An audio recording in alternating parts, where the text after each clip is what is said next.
Olá, eu sou Arthur Freire e sou um dos editores de marketing científico da revista A2Z, Novas Práticas em Informação e Conhecimento. Começa agora mais um episódio do podcast Revista A2Z, uma ação do projeto de extensão Ciência Aberta e a Gestão da Informação Científica, um projeto da Universidade Federal do Paraná, a UFPR. No episódio de hoje está comigo o professor André Abramo, que é doutor e mestre em Ciência da Informação pelo Instituto Brasileiro de Informação em Ciência e Tecnologia e pela Universidade Federal do Rio de Janeiro. Atua como professor adjunto na Universidade Federal de Rondônia e como pesquisador no IBICT, em Brasília.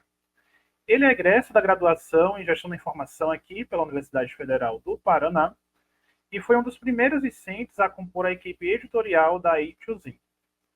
Além disso, ele é um dos principais especialistas na temática do acesso aberto hoje aqui no Brasil e tem uma tese brilhante sobre o tema, conforme nossa editora-chefe falou para a gente.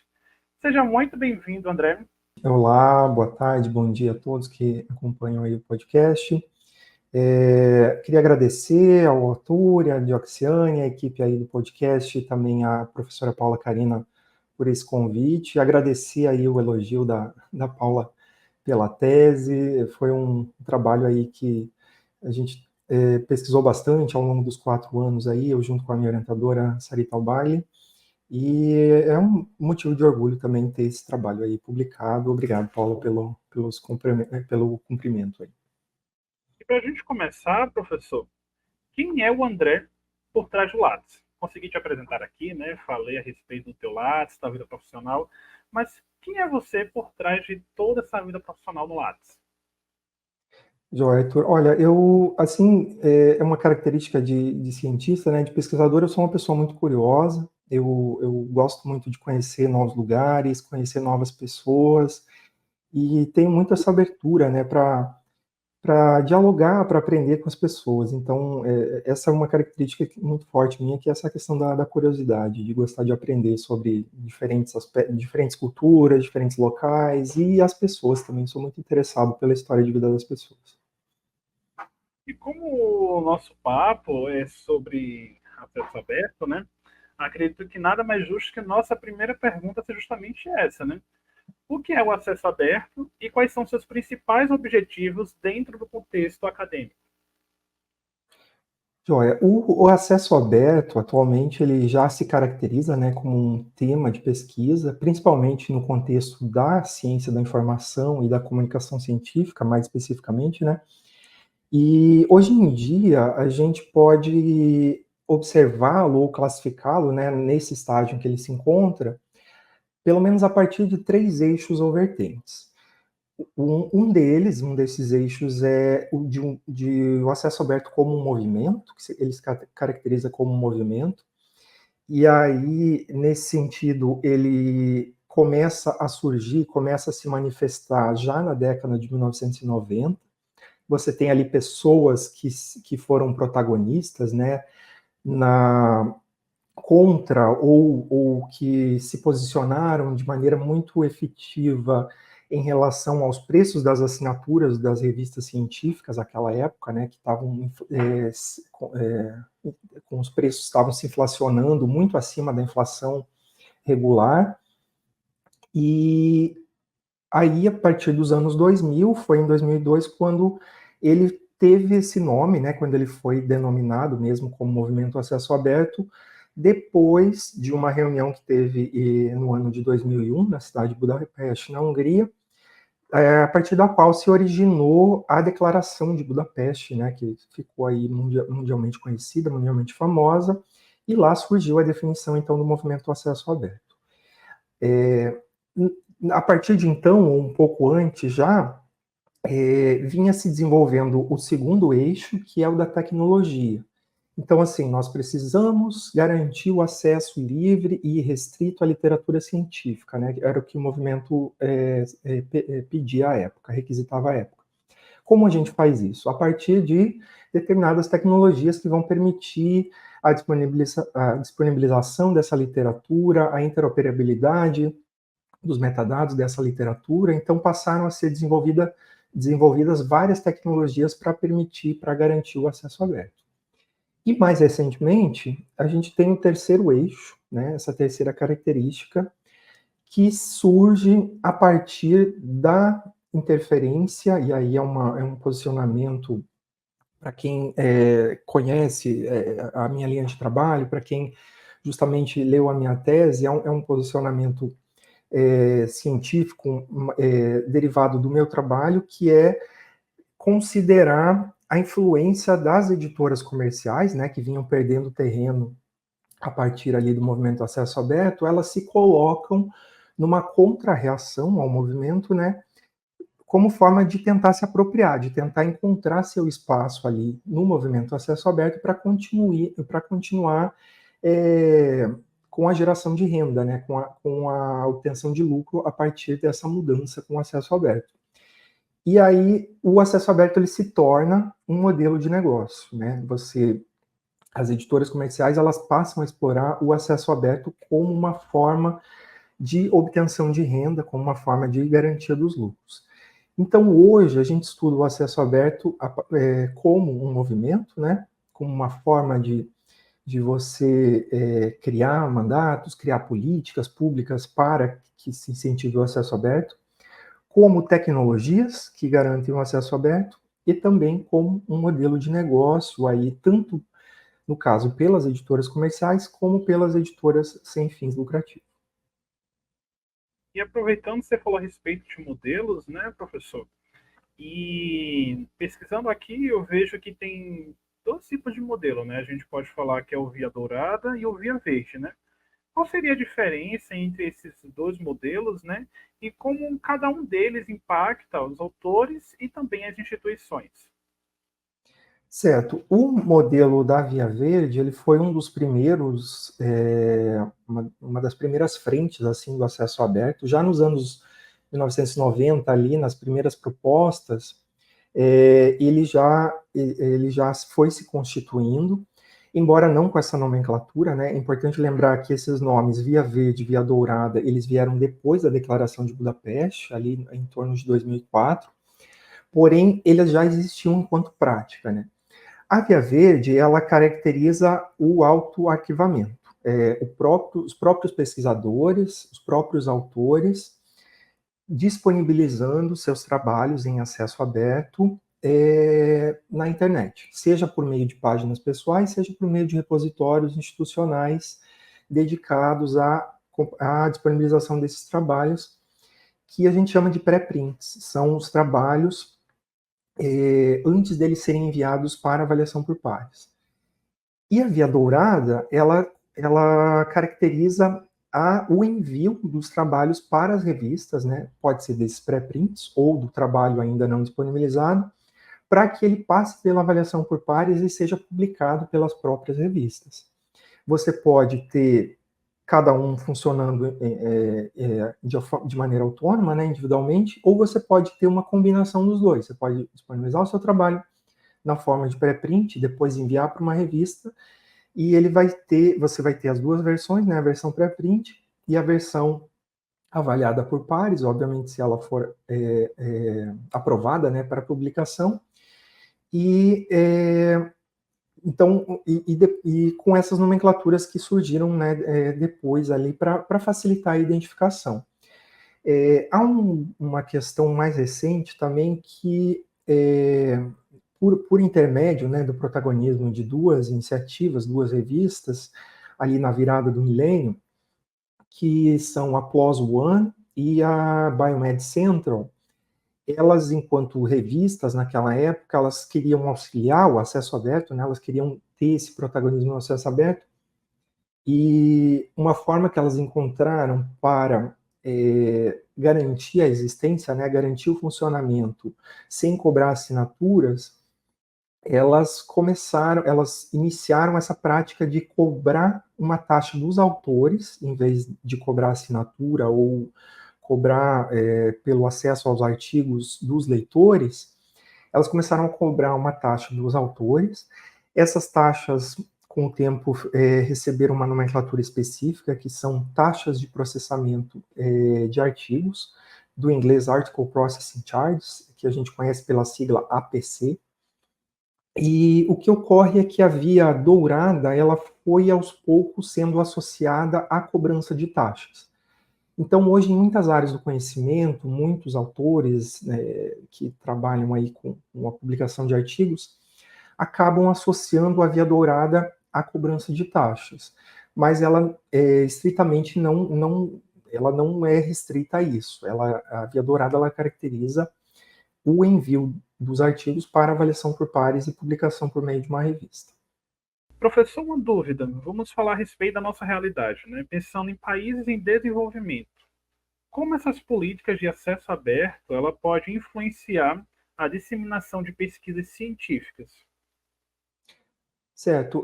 As políticas de acesso aberto, elas podem se dar em vários níveis, né, em variados níveis. Há países que trabalham com políticas nacionais, que conseguem estabelecer aí uma política que vai valer para todas as instituições de ensino e pesquisa do país. E as mais comuns, né, o que é mais recorrente, são as políticas em nível institucional. Então, as próprias instituições definem ali, elas criam seus próprios repositórios e, a partir disso, elas estabelecem que todos os pesquisadores afiliados àquela instituição, eles devem, por meio desses repositórios, disponibilizarem ali uma cópia dos seus trabalhos, seja na versão pré-print ou na versão pós-print, depois de enviadas e publicadas nas revistas, e aí, nesse caso, precisa observar muito bem a forma de licenciamento, né, a forma como as revistas tratam a questão do direito autoral e a licença que garante a redistribuição, né, a replicação desse trabalho. O que ocorre é que quanto mais países estabelecem essas políticas de acesso, quanto mais instituições estabelecem as políticas de acesso livre, mais os trabalhos vão se tornar aí disponíveis e eles acabam estimulando a garantia, né, a garantia de acesso para quaisquer países. Então, se a gente for pensar aqui no Brasil, a gente tem esse trabalho complexíssimo que a CAPES realiza, que é de negociar as assinaturas com as revistas, né, que ainda são de acesso restrito. Então, a CAPES ali faz um trabalho minucioso de gestão de coleção, ela verifica quais periódicos ali são de interesse dos usuários, quais periódicos estão tendo demanda, negocia essas assinaturas e um trabalho que só existe aqui no Brasil, né, um trabalho muito bacana, que é de garantir o acesso a essa literatura de acesso restrito para todas as instituições de ensino e pesquisa do país. Então, a gente chega ali para estudar na universidade, na faculdade, você acessa conteúdos ali que são pagos, né, que são restritos, sem qualquer de maneira automática. Então você nem sabe ali às vezes que aquela revista tem uma assinatura muito cara, né?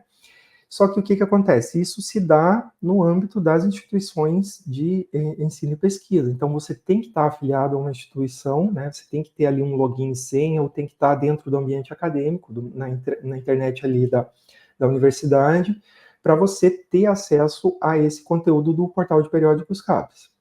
O que acontece para quem está fora, né?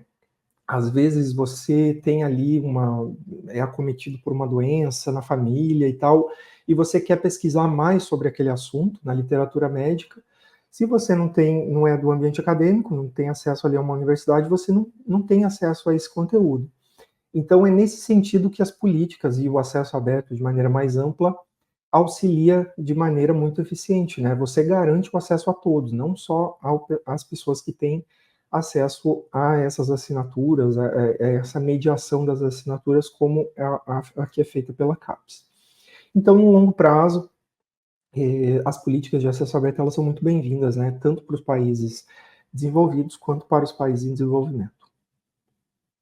E vamos até afirmar que ajuda bastante a gente que é pesquisador, né?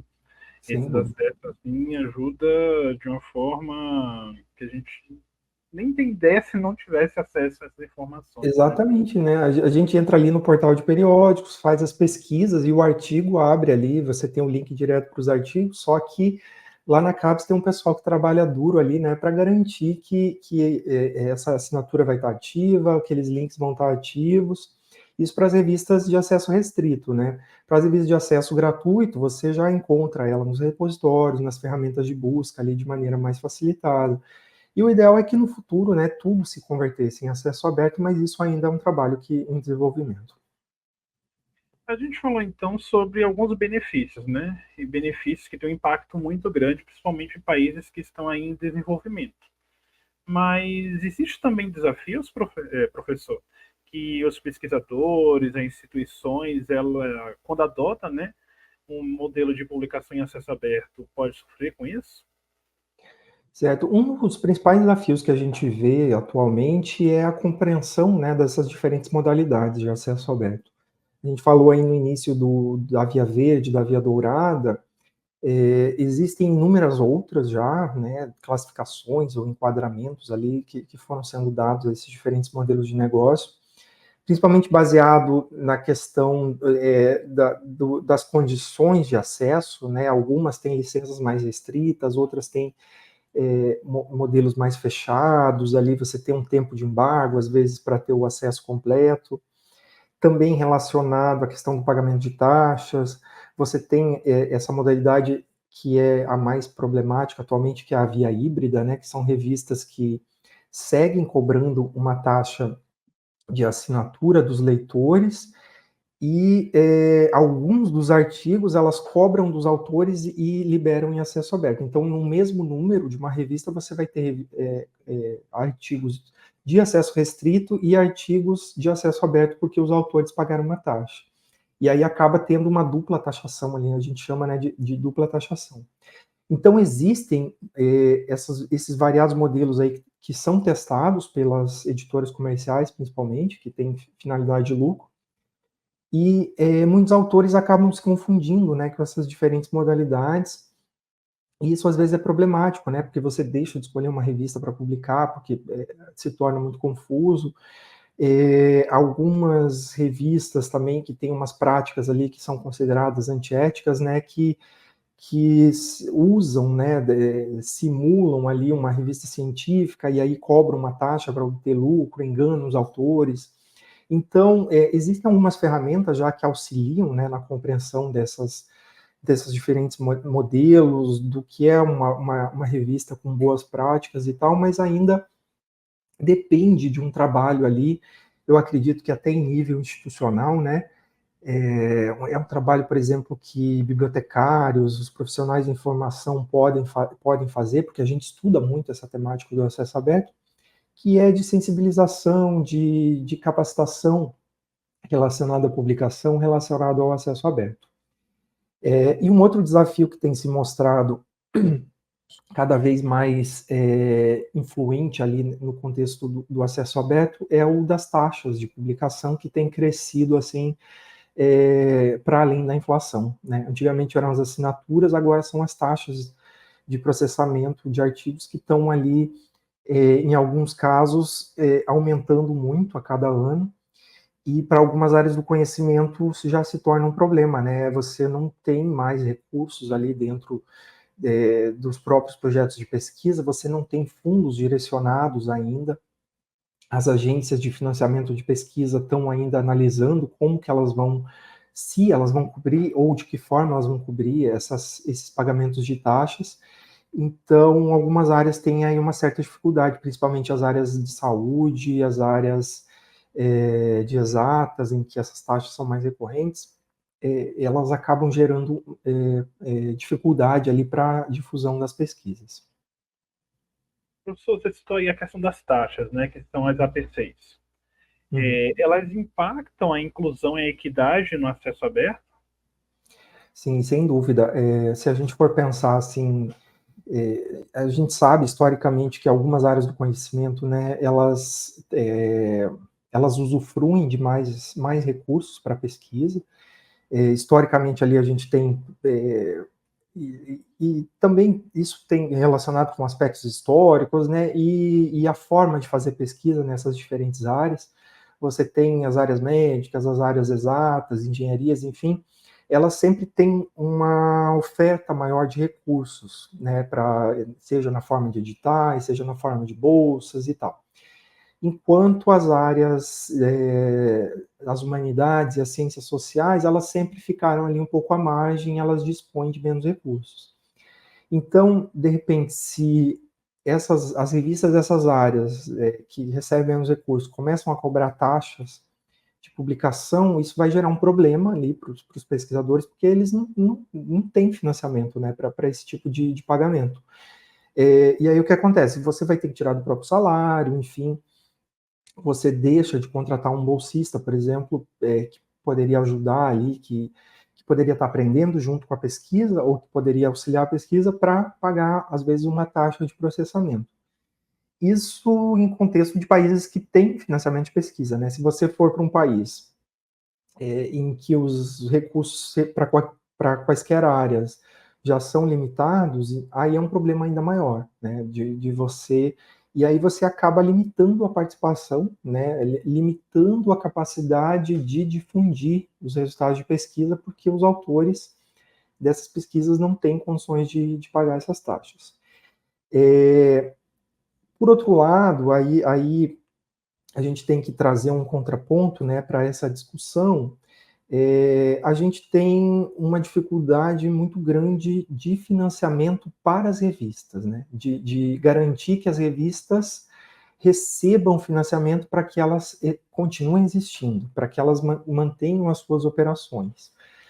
Isso tem sido estudado como no âmbito da sustentabilidade das revistas científicas, né, e de outras iniciativas de acesso aberto. Geralmente, se a gente for pegar o cenário brasileiro, né, em que a maioria das instituições, a maioria das pesquisas são mantidas com recursos públicos, as revistas também são. Então, você cria ali uma revista dentro de uma universidade pública, quem vai gerenciar essa revista vai ser um professor, um pesquisador dessas instituições, né, e elas fazem isso sem receber recursos adicionais, elas fazem isso já com os salários delas de professora, de pesquisadora, essas pessoas, e você não tem uma garantia de que a revista vai ter uma equipe, né, para ajudar, de que ela vai ter recursos para manter um site, para você pagar, por exemplo, a taxa do identificador digital, que o DOI, que é o mais utilizado. A revista ela gera custos, né? Ela tem um custo ali de manutenção, de operação. E aí tem se cogitado a cobrança de taxas, e aí a gente vai avaliar, né, o que seria um valor de taxa justo, né, para manutenção dessas revistas. Tem se cogitado a cobranças dessas taxas, às vezes com valores reduzidos, para a garantia da existência dessas revistas. E isso poderia auxiliar também na ampliação dessas equipes. Então, essas taxas auxiliariam, por exemplo, na contratação de pessoas bibliotecárias, pessoas revisoras, pessoas tradutoras, pessoas de suporte, né, que atuariam ali no plano de fundo dessas revistas. E isso também ampliaria a participação dessas pessoas, né? Seriam oportunidades de trabalho para as pessoas que se formam nessas áreas. Então, tudo isso está sendo ainda estudado, está sendo avaliado, o que seria uma forma equitativa de manter essas revistas, mas sem prejudicar a participação, né, a garantia de acesso a possibilidade das pessoas seguirem publicando seus resultados de pesquisa. A gente conversou sobre os benefícios, né, os desafios quanto ao acesso aberto, né?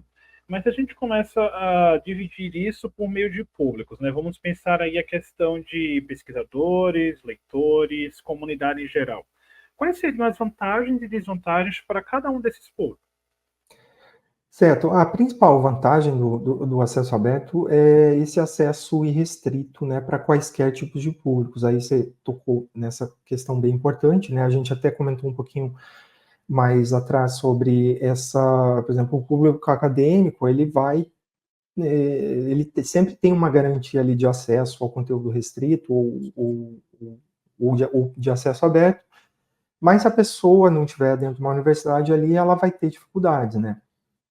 Então, você tem essa garantia de acesso restrito para quaisquer tipos de público ali que queira se aprofundar, que queira fazer leitura de uma área específica ali, de uma literatura específica. E, digamos, em termos de desvantagens ainda, a gente vê esse grande dispêndio que tem se dado aí para o pagamento de taxas, né? Então, assim, isso é uma questão que a gente pode colocar na conta das editoras comerciais ali, que se colocaram muito fortemente ali no cenário do acesso aberto, né, que estão buscando explorar isso como uma forma de manutenção dos lucros, e a gente meio que está ali um pouco refém, né, dessas editoras mais uma vez, antes no cenário das assinaturas, agora na cobrança de taxas. Então, o acesso aberto ali, as pessoas que têm estudado ali o acesso aberto estão analisando ainda que impactos essas cobranças de taxas ali inflacionadas vão ter num prazo, né? As agências de financiamento também estão analisando esse cenário para ver como que a gente vai reagir a isso, né? Que tipo de propostas, que tipo de negociação, mediação a gente vai fazer com essas editoras para seguir garantindo as condições de publicação aí para os autores, ao passo que se mantém essa garantia de acesso irrestrita a todos os leitores, independente de do contexto em que eles estiverem. E olhando na questão de dois aspectos, vamos pensar aí na questão de ciência aberta e vamos pensar também na questão de promover a interdisciplinaridade, né, das pesquisas. O acesso aberto pode contribuir com esses dois aspectos? Certo. O acesso aberto ele pode ser considerado assim um precursor, né, do movimento que hoje a gente conhece como ciência aberta, né? Ele foi um dos primeiros. A gente costuma, quando fala de ciência aberta, chamá-la ou caracterizá-la como um movimento de movimentos, né? Então, o acesso aberto é um desses movimentos, junto com dados abertos, com a ciência cidadã, com a avaliação aberta por pares e tantos outros aí do guarda-chuva ali da ciência aberta. O acesso aberto, dentro da ciência aberta, né, dentro desses outros movimentos, um dos principais aspectos que ele promove, né, e que é uma vantagem também, é uma característica muito positiva aí do acesso aberto para a ciência como um todo, é essa promoção da inovação nas pesquisas. O que acontece num cenário de acesso restrito? Você pensa num problema de pesquisa, numa questão de pesquisa ali, né? Quando você vai desenvolver uma tese, quando você está criando o seu projeto de pesquisa ali junto à sua instituição, você sempre vai pesquisar se alguém já teve aquele mesmo problema, se alguém já observou, se alguém tem a mesma questão de pesquisa, né? O primeiro passo de qualquer pesquisa é você ver se alguém já fez isso antes, né? Se alguém já trabalhou, se alguém já teve aquela ideia antes. Num cenário de acesso restrito, você, às vezes, não vai ter... Alguém já fez aquele trabalho, mas ele está em acesso restrito, e aí você não sabe. E aí o que acontece? Você vai empregar esforços numa pesquisa que já tem resultados, né? Numa questão que já foi respondida. Quando você tem um cenário de acesso totalmente sem restrições, que é o do acesso aberto, você vai conseguir ter acesso a essa pesquisa que já foi feita, e aí o que você vai fazer? Você vai alterar a sua perspectiva de pesquisa ali, né? Você vai modificar, ou você vai abandonar aquele objeto de pesquisa e se debruçar sobre outro, ou você vai modificar a sua questão de pesquisa, às vezes ela tem alguma diferenciação ali. Então, o acesso aberto ele colabora para a inovação. que é um dos aspectos que a ciência aberta defende, né, que as pesquisas elas têm que ser inovadoras, elas têm que se debruçar sobre questões que ainda não foram trabalhadas. E um outro aspecto é o da própria colaboração, que, por exemplo, você viu que alguém já trabalhou, né, com aquela temática antes, por que você não não vai convidar essa pessoa para trabalhar junto contigo, né? Ou por que eu não vou utilizar os dados que ela disponibilizou de maneira aberta e restrita ali para fazer outros tipos de análise que não foram feitos antes. Então, esse aspecto da inovação e o aspecto da colaboração, eles são muito promovidos, eles são muito estimulados aí pelo acesso aberto dentro da ciência aberta. E é interessante isso, né, porque é uma forma de promover, né, a questão da interdisciplinaridade, né? Então, Sim, quando eu trabalho com pesquisadores diferentes, né, que já pesquisaram com diversas óticas, né, aquele assunto, fica mais fácil da gente promover isso, né? sem dúvida. Às vezes você encontra pessoas de outras áreas, né? No estudo do acesso aberto, eu falei no início que ele ocorre mais dentro da ciência da informação e da comunicação científica, mas se você for pesquisar sobre a temática, você vai ter artigos de pessoas da física, das ciências médicas, enfim, de várias áreas que estudam também o acesso aberto, porque ele acaba sendo um problema para essas áreas de pesquisa também. E olhando agora como universidades, olhando como agências de fomento, né? Quais medidas elas podem tomar, né, para incentivar a questão da adoção do acesso aberto? Certo. Eu acho que uma das principais medidas é trabalhar a sensibilização, né?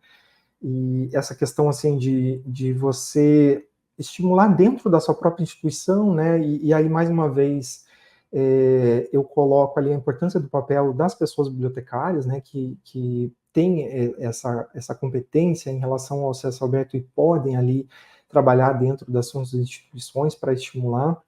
Quem assistiu a palestra da Ashley Farley na segunda-feira, né, dentro daqui da semana do acesso aberto do programa, ela falou em um momento lá que os pesquisadores eles têm abertura, né, eles têm interesse em praticar, né, em colocar suas pesquisas em acesso aberto, só que às vezes elas não sabem como fazer, né, não sabem qual é a melhor maneira. Então, é importante que as próprias instituições, as próprias agências de financiamento estimulem, né, e deem orientação para que as pessoas escolham ali as soluções que sejam mais adequadas para o interesse delas de publicação. A outra via é a das políticas, de você criar políticas próprias, institucionais. Tem essa é a via mais comum, né? As instituições de ensino e pesquisa criarem as suas políticas, seus mandados de acesso aberto.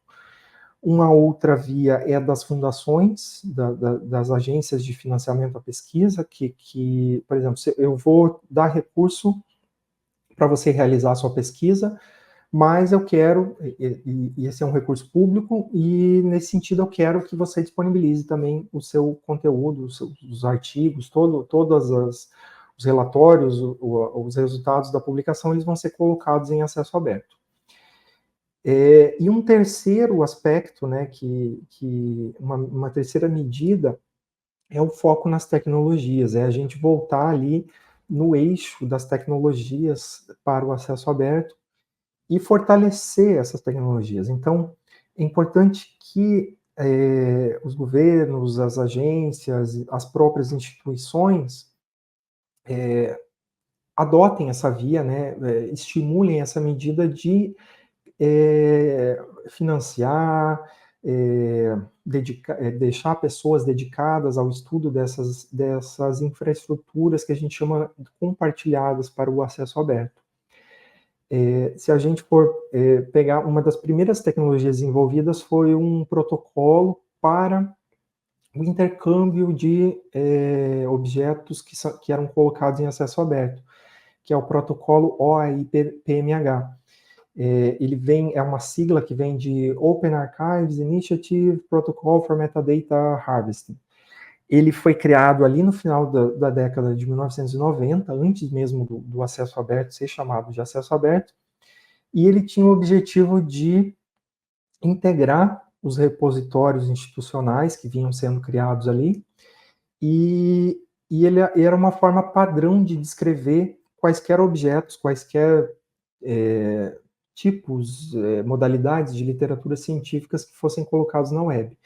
Então, se eu fosse colocar um artigo científico, um pré-print, uma tese, uma dissertação, eu ia ter um modelo padrão de descrição ali para todos esses objetos, e essa descrição padrão ela ia facilitar a interoperabilidade, né? Que ferramentas agregadoras que fossem desenvolvidas posteriormente tivessem mais facilidade de identificar esses objetos na web. Um exemplo muito bacana que a gente tem aqui no Brasil de uso, né, desse padrão, o AIPMH, é o portal Oasis BR, que foi desenvolvido pelo IBICT, e ele é um grande agregador, né, de todos os repositórios institucionais das instituições do Brasil. Ele consegue ali monitorar, num intervalo de tempo ali padrão, o que sai de novo nesses repositórios, e aí você entra no portal ASBR e você consegue fazer uma busca simultânea em todos esses repositórios. Em vez de você ficar entrando ali no repositório das universidades e fazer uma busca um a um, você entra no ASBR e faz uma busca federada ali em todos esses repositórios. Ao passo que o Oasis, ele também, o conteúdo dele, ele também está integrado a outros repositórios de abrangência regional mais ampla, né? Exemplo deles é o La Referência, que cobre os repositórios, vários repositórios da América Latina, incluindo o OASBR, e também, agregadores no caso, e também o portal OpenAir, que é da Comunidade Europeia. Então, alguém lá na Europa, né, pode fazer uma pesquisa no OpenAir e vai encontrar conteúdo que foi disponibilizado, por exemplo, aqui na Universidade Federal de Rondônia, aí na Universidade Federal do Paraná, enfim, esses conteúdos eles ficam ali interoperáveis em qualquer ferramenta agregadora. Então, eu acho muito importante essa questão da sensibilização, da implementação das políticas e do estímulo ao desenvolvimento dessas tecnologias e infraestruturas compartilhadas. E quando a gente fala aí na questão de acesso aberto, a gente está falando a respeito de dados, né? E quando se fala de dados, tem a questão de ética, questões também, implicações legais, né? Então, como é essa relação, né, da questão dos dados abertos com a questão ética, com a questão legal, né, na questão de garantir tanto a privacidade e a segurança desses dados? Certo. No contexto das revistas, das publicações, o que tem ocorrido é elas estimularem o compartilhamento de dados junto com os artigos, né? Isso deriva também aí do movimento Dados Abertos, que anda ali par a par com o acesso aberto, a atividade, o objetivo final, né, é a ciência mais aberta. E essas revistas, ela até tem se tornado, as revistas que cobram, né, esse compartilhamento dos dados junto com os artigos, elas têm se tornado um diferencial. Essas revistas, elas são melhor avaliadas, por exemplo, pelo Cielo. O Cielo é um portal aí agregador de revistas, né, uma plataforma. Ela utiliza já há alguns anos como critério, como um dos critérios, né, que as revistas orientem os autores para que eles compartilhem os dados junto com os artigos.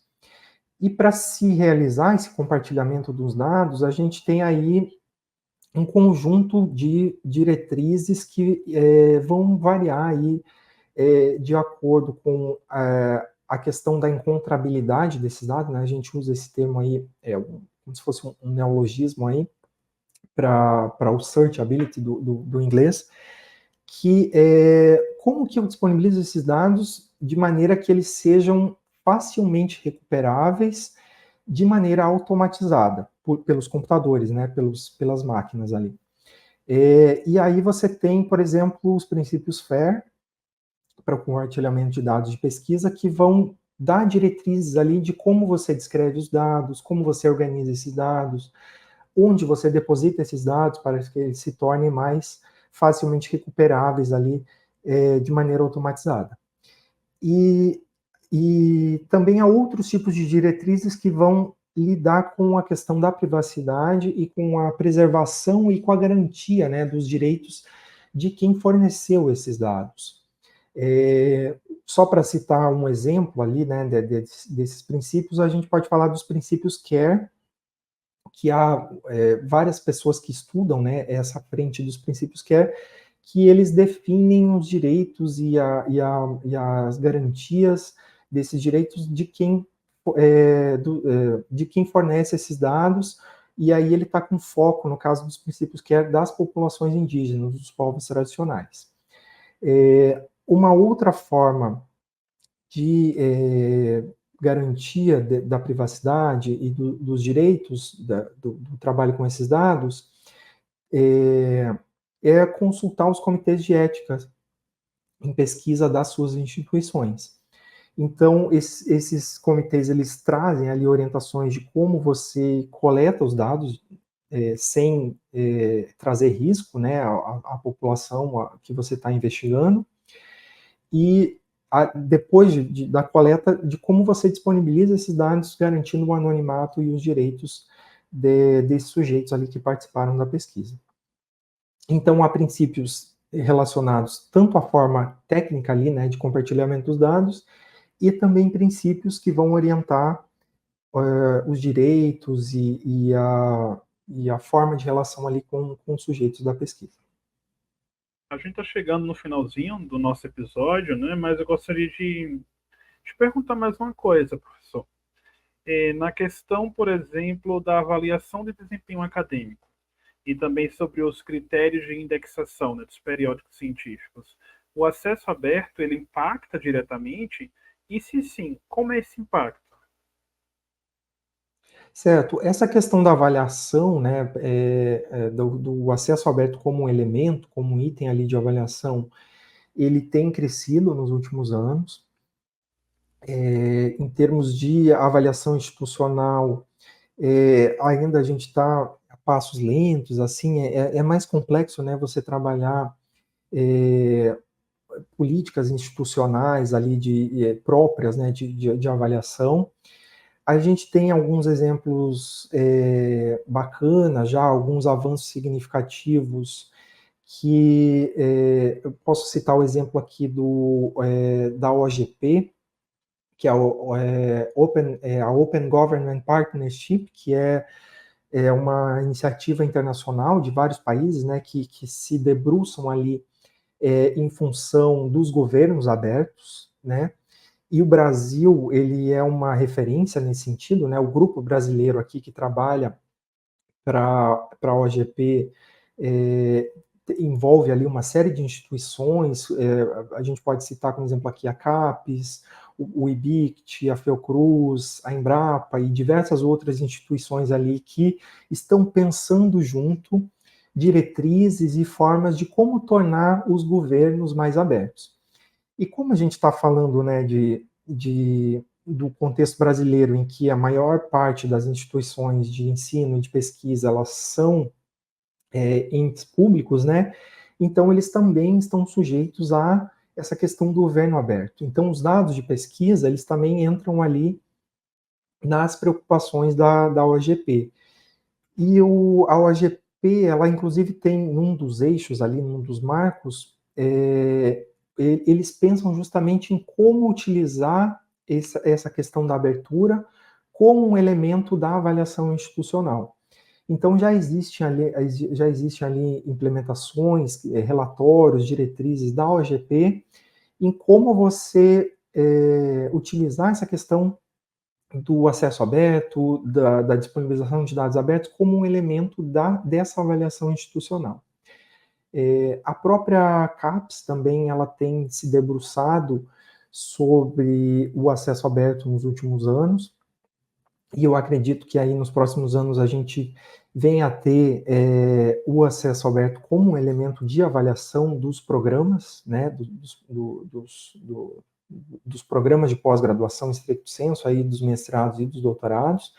A CAPES tem atuado muito ativamente ali nessa frente do acesso aberto, junto com outras instituições. Durante alguns anos também, um outro exemplo que a gente pode mencionar é muitos rankings internacionais de universidades, de instituições de pesquisa, consideraram o volume de publicações em acesso aberto das instituições como um elemento de ranqueamento ali. O CSIC, que é um grupo de pesquisa lá de uma universidade espanhola, ele elaborava esses rankings ali das universidades, né? Qual é a universidade mais importante do mundo, por exemplo?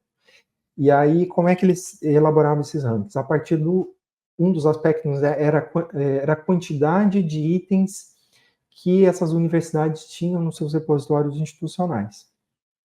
Durante muitos anos ali a USP, a Universidade de São Paulo, ela apareceu muito bem posicionada nesses rankings. A Universidade do Brasil, a primeira colocada no Brasil, na América Latina e coisa e tal. Por quê? Porque ela foi pioneira na criação do seu repositório institucional, né? Ela foi uma das primeiras a implementar lá no início dos anos 2000 um repositório institucional próprio, e ela passou a depositar ali toda a produção institucional, as teses, as dissertações, os artigos dos pesquisadores eram replicados ali nesse repositório, então ela sempre foi muito bem posicionada nesses rankings. A gente não tem visto mais, né, a promoção desses rankings e tal. Hoje em dia eles perderam um pouco, né, dessa visibilidade, mas foi um dos propulsores ali a criação dos repositórios institucionais. No âmbito das revistas, que são de acesso aberto, né, se elas quiserem se autoavaliarem, se elas quiserem saber, eu estou fazendo o acesso aberto de maneira correta ou da melhor forma possível, já existem também formas dessas revistas se autoavaliarem. Uma das formas é pelos critérios que o DOAJ traz. O DOAJ é o Diretório de Revistas de Acesso Aberto. Ele funciona como uma espécie ali de indexador das revistas, né? Ele só indexa revistas de acesso aberto. E para você ser indexado pelo DOAJ, você tem uma lista ali de critérios, que são critérios que definem se a revista é ou não de acesso aberto e o quão abertos são os artigos das revistas. Então, eles servem ali como uma espécie de parâmetro para as revistas. Um outro exemplo também são os critérios do Cielo. O Cielo ali, ele tem ali uma longa trajetória, né? Ele, desde 1998, ele orienta as revistas nessa prática de publicação em acesso aberto. Então, os critérios para indexação no Cielo são muito bons também para a autoavaliação das revistas. E uma outra ferramenta importante também, bem bacana, é o portal Miglim do IBICT, que ele traz orientações, além dele ter um diretório ali, um cadastro das revistas brasileiras de acesso aberto, que é bastante rico, bastante variado em termos de dados, né? O Miglim, inclusive, ele foi criado para ele um conjunto de descritores que se baseia no Dublin Core. Ele foi ampliado ali para você descrever as revistas de acesso aberto brasileiras que estão nesse diretório. Ele também dissemina boas práticas para as revistas de acesso aberto. E todos esses três exemplos que eu falei, né, do DOAJ, do Cielo e do Miglim, eles funcionam ali como parâmetro para a autoavaliação das revistas de acesso aberto. Professor André, acho que a gente teve uma conversa bem enriquecedora, né, bem clara, sobre a questão de acesso aberto, nesse episódio especial, né, Semana do Acesso Aberto, Semana Internacional. E para a gente finalizar, A gente tem um costume aqui com os nossos convidados é de pedir sempre que eles deixem uma indicação cultural. E não seria diferente com você, né? Por favor, deixe uma indicação cultural para que todos nós, né, ouvintes, aqueles que prestigiam, né, o podcast da revista Itiozinho, possa prestigiar aí sua indicação. Certo, eu atualmente estou residindo aqui no norte do Brasil, né, em Porto Velho, trabalhando aqui na Universidade Federal de Rondônia. Então, eu estou tendo a oportunidade, né, de conviver com a cultura do norte do Brasil, e é o que eu vou recomendar para as pessoas que estão aí nas outras regiões do Brasil, para conhecer mais sobre a cultura do norte, né, do nosso país. Ela é uma cultura riquíssima, tem uma variedade enorme, tanto musical quanto gastronômica, né? Você tem aí uma variedade de pratos, de frutas, de formas aí de preparo dos alimentos, que é muito característico aqui da região norte, e é muito bacana. Você tem uma riqueza ali que vem muito da interação com os povos tradicionais, com os povos indígenas. Então, eu acho que vale super a pena as pessoas se abrirem aí, né, visitarem aqui a região norte e conhecerem essa variedade gastronômica, a variedade musical também. Por exemplo, aqui em Porto Velho, há uma riqueza muito forte, há uma dinamicidade muito grande da cena rock local, né? O rock, existe uma cena do rock aqui de Porto Velho que trabalha elementos da cultura local, da música local, né? Dessa regionalidade. Então é muito bacana você poder interagir com essas variações, né? O nosso país aí é muito grande, então você tem, em cada canto do país aí, você tem uma riqueza cultural muito grande. E o povo do norte também é um pessoal extremamente acolhedor, assim, eu acho que talvez, assim, do Brasil, já tive a oportunidade aí de viajar para todas as regiões, e o povo do norte, assim, é extremamente acolhedor, um pessoal muito querido, assim, e então conheçam a região norte, né, viajem para cá para interagir com a cultura da região norte. Já estou com vontade, hein? Com essa indicação aí. Já estou querendo conhecer a cultura, a gastronomia. Acho que deve ser bem rico, né? Uma experiência única. De fato, o pessoal do norte, né, é muito acolhedor, né? Já tive a oportunidade de conhecer o norte, não conheço o Porto Velho, né, no caso, mas com a indicação fiquei curioso e quero sim um dia chegar para conhecer aí. Maravilha, essa é a ideia, é estimular a curiosidade aí das pessoas para que venham conhecer aqui os vários estados aqui do norte. Isso aí, professor. Agradecemos muito a tua participação, tá certo? Chegamos ao fim de mais um podcast da revista A2Z, uma ação do Projeto de Extensão Ciência Aberta e a Gestão da Informação Científica, que é um projeto da UFPR. Na descrição estão os contatos do entrevistado e os links para você encontrar a revista A2Z, um periódico científico interdisciplinar e de acesso aberto, do Programa de Pós-Graduação em Gestão da Informação da UFPR. Visite o nosso site, revistas.ufpr.br/A2Z. Lembrando que A2Z é A-T-O-Z. Nas mídias sociais e nos maiores agregadores de podcast do planeta, estamos como Revista A2Z. Eu sou Arthur Freire e nos falamos nos próximos episódios. Até breve!